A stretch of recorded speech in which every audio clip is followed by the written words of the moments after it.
Bonjour à toutes et tous. Axel, bonjour, merci d'être avec nous. Donc, pour ceux qui n'auraient pas suivi l'actualité numérique de ces dernières années, tu as été pendant plusieurs années secrétaire d'État au numérique dans les gouvernements. C'était, oui, François Hollande, c'est vrai. Avec le Covid, on a l'impression que tout est, que le temps s'est étalé. Depuis un passage vers un cabinet de conseil, la Croix-Rouge, et puis une nouvelle destinée. On en reparlera certainement notamment autour de la RSE, parce que c'est un sujet qui te tient à cœur aujourd'hui et encore plus dans ce que tu vas faire, et puis nous, qui est l'un des sujets forts aussi autour de ces derniers jours. Ma toute première question, elle est un petit peu d'actualité. Quelle est ta réaction par rapport à tout ce qu'on voit autour les histoires des réseaux sociaux, autour des émeutes? Qu'est-ce qu'il fallait faire? Est-ce qu'il fallait bloquer les réseaux sociaux? Toi, comment tu regardes ça aujourd'hui? J'ai lu que le président de la République avait envisagé le fait de fermer les réseaux sociaux. Et ma réaction en tant que citoyenne, pas forcément ex-responsable politique, mais à titre personnel, c'est d'être étonnée. D'abord parce que c'est une manière de réagir qui est propre au régime totalitaire. Et que, en plus, ça marche pas. Et que dans justement les dictatures, et je pense en particulier aux femmes qui continuent très courageusement de se mobiliser en Iran, en dépit de toutes les interdictions, on sait le rôle joué par les réseaux sociaux pour permettre de maintenir le contact avec des proches et de bénéficier d'une forme de solidarité, en particulier internationale. Donc, une fois que j'ai dit ça, et qui est plutôt un élan du cœur pour protéger les libertés publiques et la liberté d'expression, je ne suis pas du tout dans le déni des problèmes que l'on constate sur les réseaux sociaux, avec cette violence verbale qui parfois peut aboutir à des violences physiques, qui est très réelle. Et donc, j'appelle de mes voeux, comme je le fais depuis plusieurs années, parce que les prémices de la régulation étaient dans la loi pour une république numérique que j'avais défendue au Parlement. J'appelle naturellement à une régulation ferme des réseaux sociaux. Régulation ferme, ça ne veut pas dire fermeture. Alors, on va avoir l'occasion un peu, finalement, on va un peu parcourir un peu ton parcours, ce qu'elle veut dire, à travers les différents sujets. Je vais nous ramener un peu quelques années en arrière. Lancement de la French Tech, on l'oublie un peu, mais tu es à l'initiative du lancement de la French Tech et vraiment de toutes les fondations autour de cette French Tech, notamment, alors on va en parler, le French Tech Visa, il y a le French Tech Accélération, enfin vraiment tous ces piliers, ça s'est pas fait là après ou juste avant le Covid ou après le Covid. Toutes les fondations ont été posées dès 2016. Alors ma question, c'est pour toi, quel a été le succès? Comment tu juges le succès de la French Tech? Bon, même si on a vu qu'en ce moment, les investissements étaient un peu moins forts. Et pour toi, quels sont les défis à relever pour cette French Tech aujourd'hui? Oui, c'est vrai que la French Tech a fêté ses 10 ans cette année. Et moi, ce que j'en retiens, c'est le succès en termes de politique publique. Alors peut-être que pour vous, ça vous parle moins directement. C'est vrai qu'au fil de mon parcours professionnel, j'ai eu plusieurs casquettes et aujourd'hui, je pense que j'ai un certain recul et j'aime bien entrer dans un sujet soit par l'angle des pouvoirs publics de l'État, soit par l'angle du secteur privé de la vie des entreprises, ou soit le secteur associatif et humanitaire. En l'occurrence, pour moi, le grand succès, il est en tant que politique publique parce que c'était très nouveau, que de confier la responsabilité, en particulier de la gouvernance, à des entrepreneurs. Je me souviens dans mon bureau à Bercy, quand j'avais des grands élus régionaux de métropole qui venaient en disant « La French Tech, c'est nous, c'est superbe et merci d'être à bord », mais où sont les entrepreneurs? Donc ça, le fait de faire confiance et de confier à des acteurs privés un programme gouvernemental, en soi, c'était nouveau. D'ailleurs, on m'a dit que c'était étudié à Sciences Po et dans des écoles de sociopolitique, et je trouve ça super. Et aussi le fait que ça soit vraiment une démarche écosystémique, au sens, on part des acteurs du terrain et de la réalité des territoires pour fédérer des points de connexion, un peu comme organiser le web, mais à l'échelle d'abord des territoires, puis du pays, puis de l'international avec toutes les communautés French Tech à l'étranger. Et donc de penser une politique publique en termes horizontale et connectée comme ça, pour moi c'est ça la vraie originalité. Alors après pour les défis, il y en a plein, mais si je devais en prendre deux, ce serait le financement et ses suites, et ça serait la composition sociologique justement de la French Tech aujourd'hui. Sur le financement, en ce moment, il y a pas mal de boîtes qui se tournent vers moi pour des conseils, mais je me sens un peu démunie parce que c'est vrai qu'on a assisté à une chute brutale des levées de fonds, alors même que la BPI, la Banque publique d'investissement, continue à jouer un rôle fondamental dans le financement de l'innovation et de la tech en France. Certains diraient trop important. J'étais rapporteur, là aussi, c'était il y a en 2012, de la loi bancaire qui a créé la BPI. Donc à l'époque, la question se posait, quel est le rôle d'une banque publique d'investissement? Est-ce que c'est de répondre aux failles du marché, donc de jouer un rôle qu'aucun autre acteur privé ne peut jouer, ou est-ce que ça va au-delà? Et aujourd'hui, la BPI, elle est omniprésente, et pourtant, elle, comme certains fonds d'investissement, certains investisseurs privés, à mon sens, ne sont pas au rendez-vous en ce moment, alors que la conjoncture économique s'est retournée et qu'on sait qu'il y a beaucoup d'incertitudes. Pourquoi je me permets de dire ça?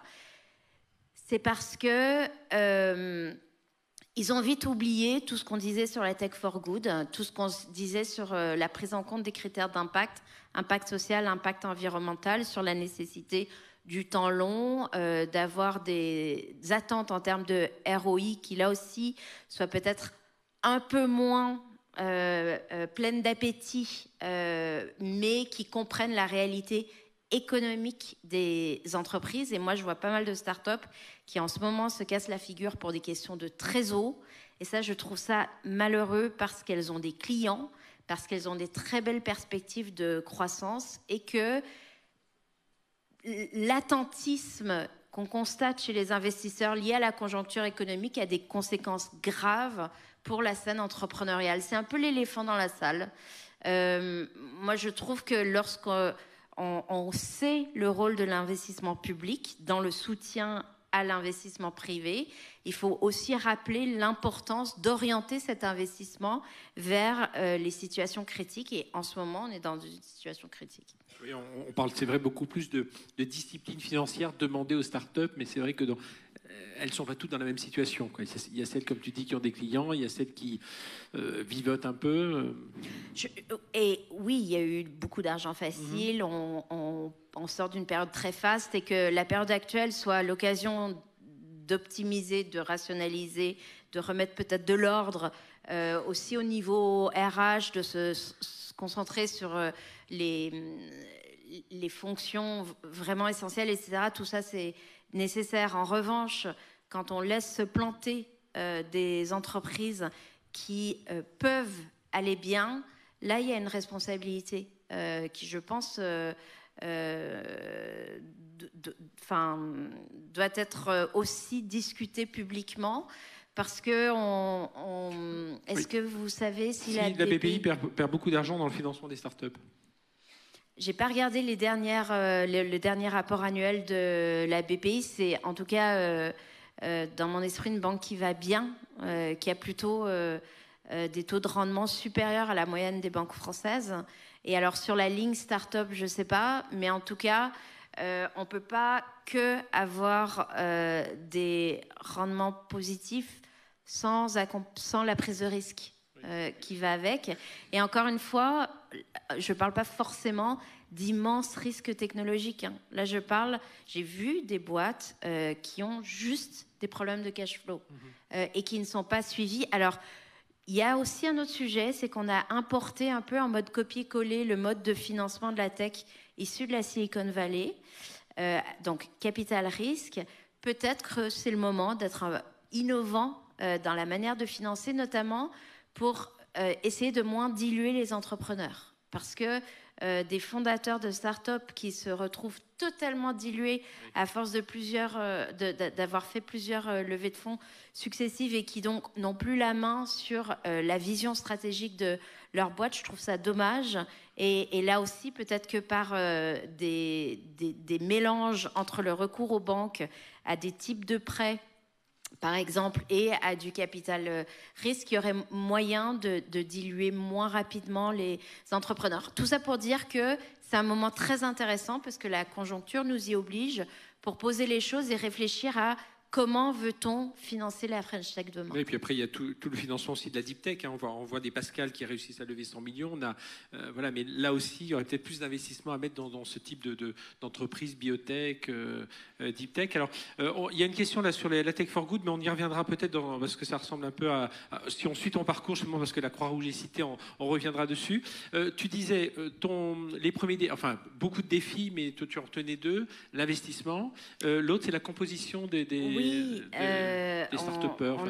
On avait lancé un programme d'obtention plus rapide de visa pour les étrangers qui venaient monter leur boîte en France et qui sont accueillis dans des incubateurs, et notamment French Tech Central, mais pas uniquement, parce que beaucoup sont allés un peu partout dans les territoires en France.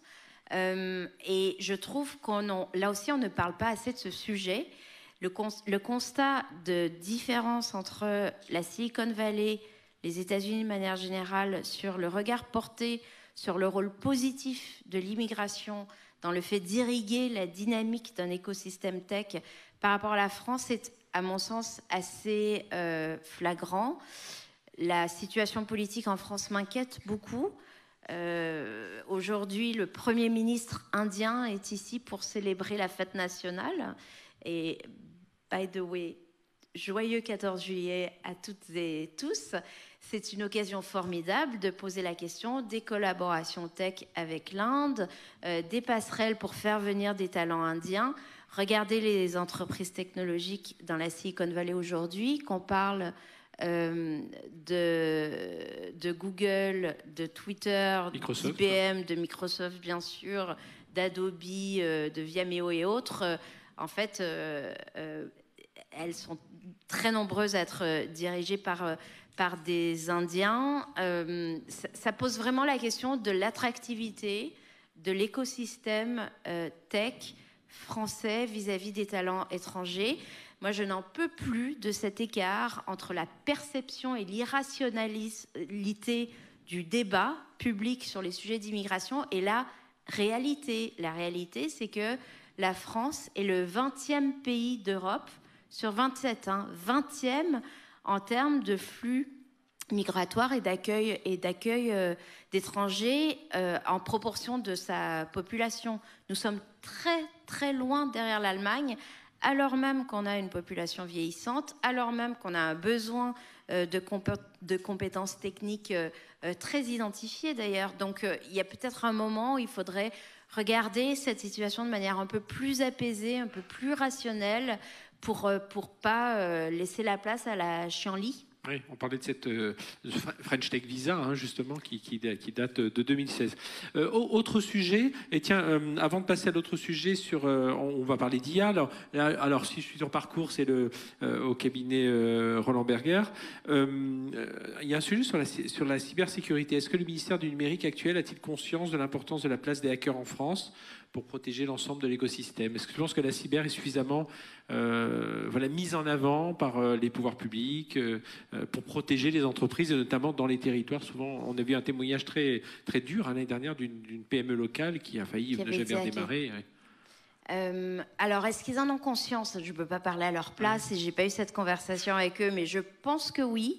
En tout cas, l'ANSSI, donc l'Agence nationale de sécurité des systèmes d'information, très clairement, c'est son cœur de métier. Là aussi, la loi pour une république numérique avait un peu renversé la donne en protégeant au plan pénal des poursuites les white hats, vous savez, les chapeaux blancs, les gentils hackers, donc ceux qui font des intrusions, éthiques, oui. Les hackers éthiques, qui font des intrusions dans des systèmes d'information pour les tester et qui de ce fait permettent de renforcer la robustesse d'un système. Et ça, c'est très important. Toujours cette même approche d'horizontalité, de décentralisation et de confiance, voire de délégation de mission. Il faut travailler en communauté. Et donc, lorsque on doit protéger un système, eh bien, il faut le faire avec tout le monde, y compris avec les hackers éthiques. En tout cas, côté Annecy, ils travaillent avec ces communautés.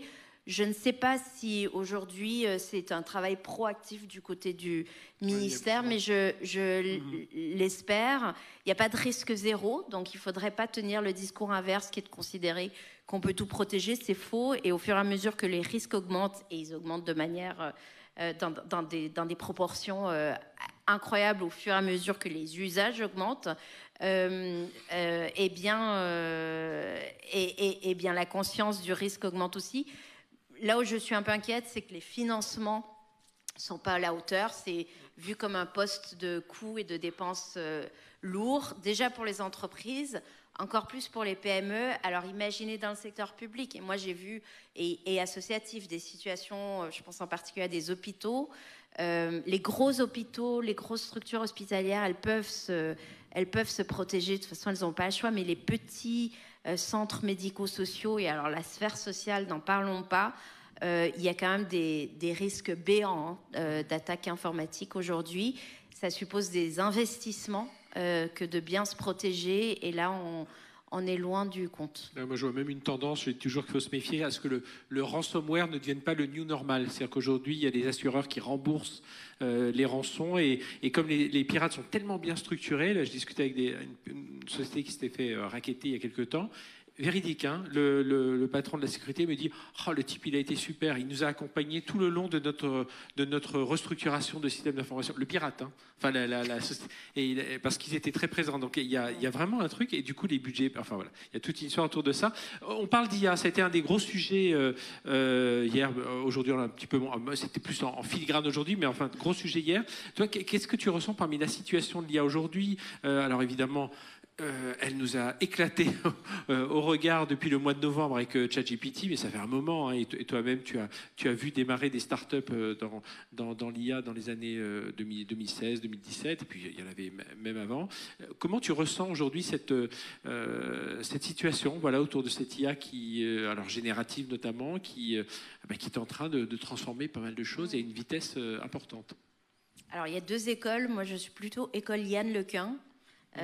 Donc école, lui travaille pour le laboratoire de recherche en IA de Meta en France, mais il considère que tout ce qui est IA générative, conversationnelle, c'est un peu un passage temporaire, et que dans 5-6 ans, on sera sur des systèmes d'apprentissage profond moins basés sur les probabilités, et finalement peut-être plus intéressants. En tout cas, je me gratte un peu la tête vis-à-vis de ChatGPT, donc de tout ce qui est IA Generative Pre-trained Transformer, parce que d'abord, c'est pas nouveau, et ça fait au moins 10 ans que les possibilités de LLM existent. Et si je me gratte la tête, c'est parce que je me dis, comment se fait-il que c'est maintenant uniquement que ça explose, comme tu dis, Frédéric?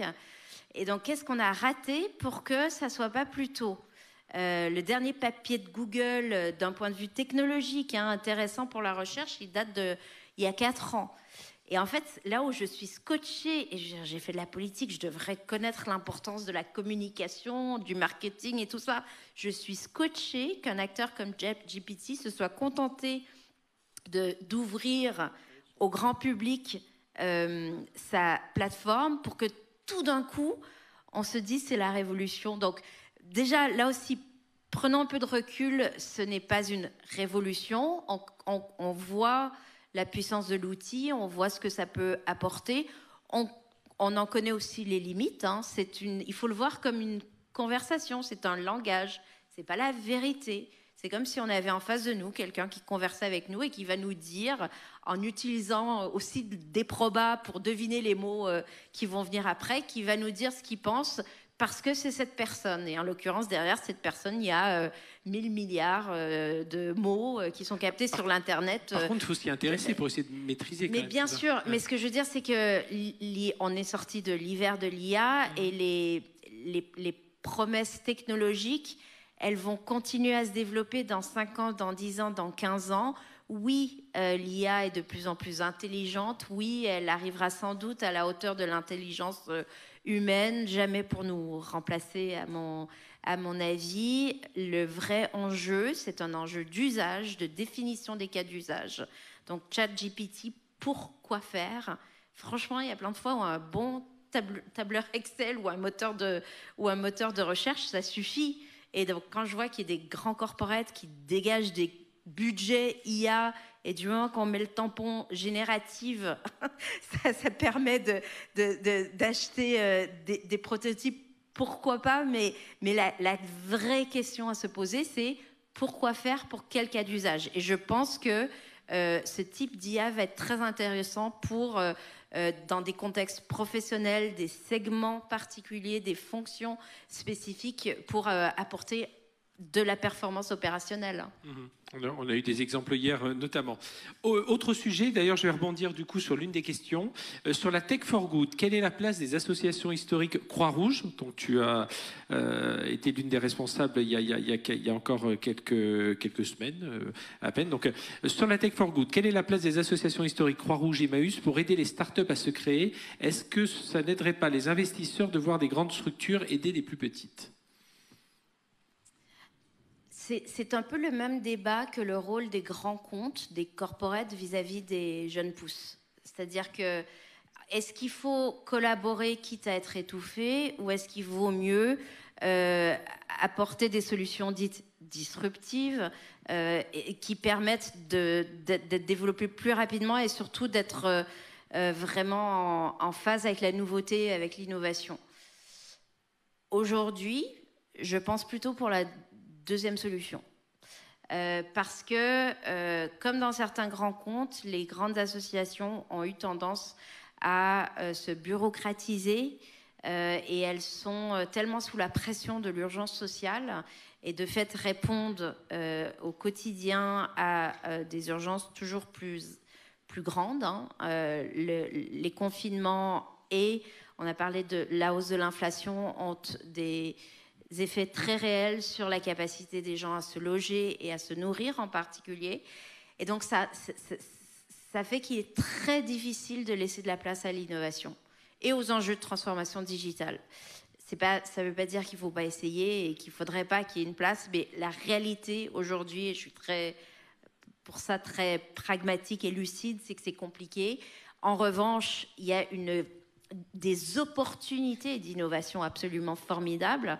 Moi, je l'ai vu lorsque, au moment de la guerre en Ukraine, en mars 2022, on a lancé un start-up studio à la Croix-Rouge pour recruter des entrepreneurs en résidence, en mode freelance, en leur disant « Partez des besoins de la population ukrainienne qui arrive en France dans les gares, qui ne sont pas des besoins qu'on a l'habitude de traiter avec la population en très grande précarité. » C'était comme traiter une catastrophe humanitaire et un terrain de guerre, mais chez nous. Ça faisait 50 ans qu'on n'avait pas fait ça. Et donc, partons de la démarche Startup Studio. Quels sont les vrais besoins des utilisateurs? Appuyons-nous sur les outils numériques pour essayer de développer des nouvelles solutions en phase avec la réalité de ces besoins nouveaux. Donc, typiquement, on a mis en place un dispositif pour lever l'obstacle de l'accessibilité bancaire. C'est un gros problème de toucher les premières aides sociales parce qu'on n'a pas de compte en banque, etc. On a aussi lancé des expérimentations sur l'apprentissage du français par une appli elle-même utilisant de l'IA en collaboration avec une très belle association qui s'appelle Bibliothèques sans frontières. Voilà. Donc là, ça a été possible dans des circonstances un petit peu exceptionnelles. Mais pour moi, l'enjeu, c'est plus de soutenir en propre les startups sociales. Quel que soit leur statut, que ce soit des associations ou des startups avec un objet lucratif et donc des sociétés commerciales, quelque part, pour moi, c'est pas le sujet. Le sujet, c'est est-ce qu'elles arrivent à toucher leur cible, et leur cible, ce sont les bénéficiaires sociaux. Et aujourd'hui, c'est difficile parce qu'elles ont beaucoup de mal à obtenir des financements, parce qu'elles ne rentrent pas dans les cases. Et elles ne rentrent pas dans les cases du pur social, du monde caritatif, associatif, et elles ne rentrent pas dans les cases du monde des startups, notamment en termes de business model et d'exigences de ROI dont j'ai déjà parlé. Donc là, il y a un boulevard pour les politiques publiques qui parlent de la tech for good pour aller développer des dispositifs de soutien aux startups sociales. Parce que, très franchement, je vous parle des besoins sociaux, je les ai vus sur le terrain lorsque j'étais à la Croix-Rouge. Ils sont très accentués par le changement climatique. On commence à en voir les effets dans notre pays. On commence tout juste.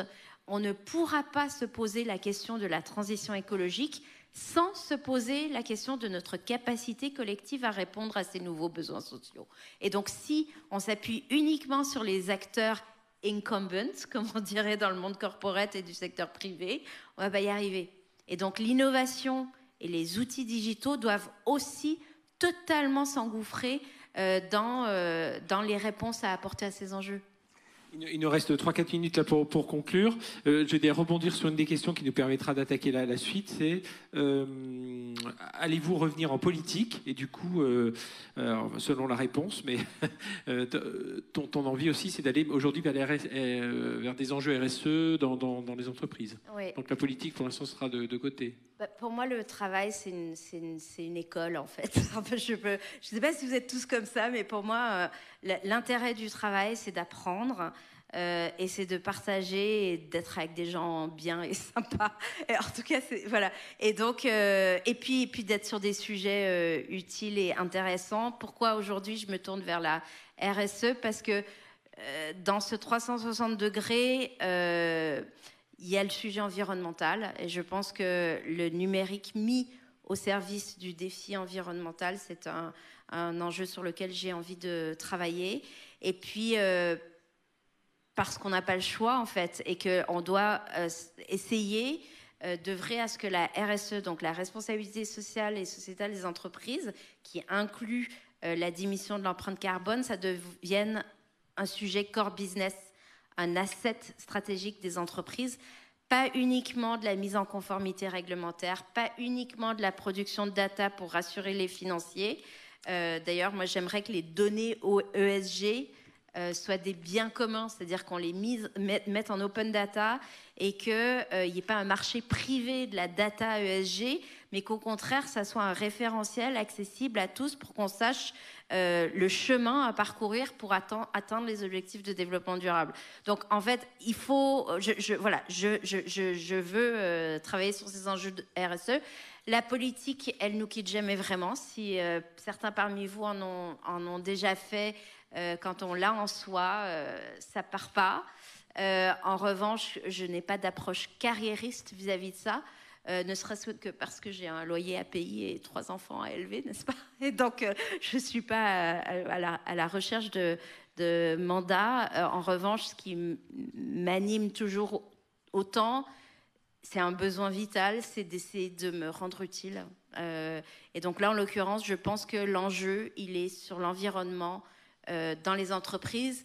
Sachant que j'ai beaucoup parlé de social, dans RSE, il y a S, et qu'il y a quand même un phénomène en ce moment, c'est que c'est tout environnement et c'est pas assez social. Donc il s'agit là aussi de trouver un équilibre dans les politiques RSE des entreprises. Bien, merci infiniment, Axel Lemaire. On peut dire merci de nous avoir fait l'amitié d'être avec nous.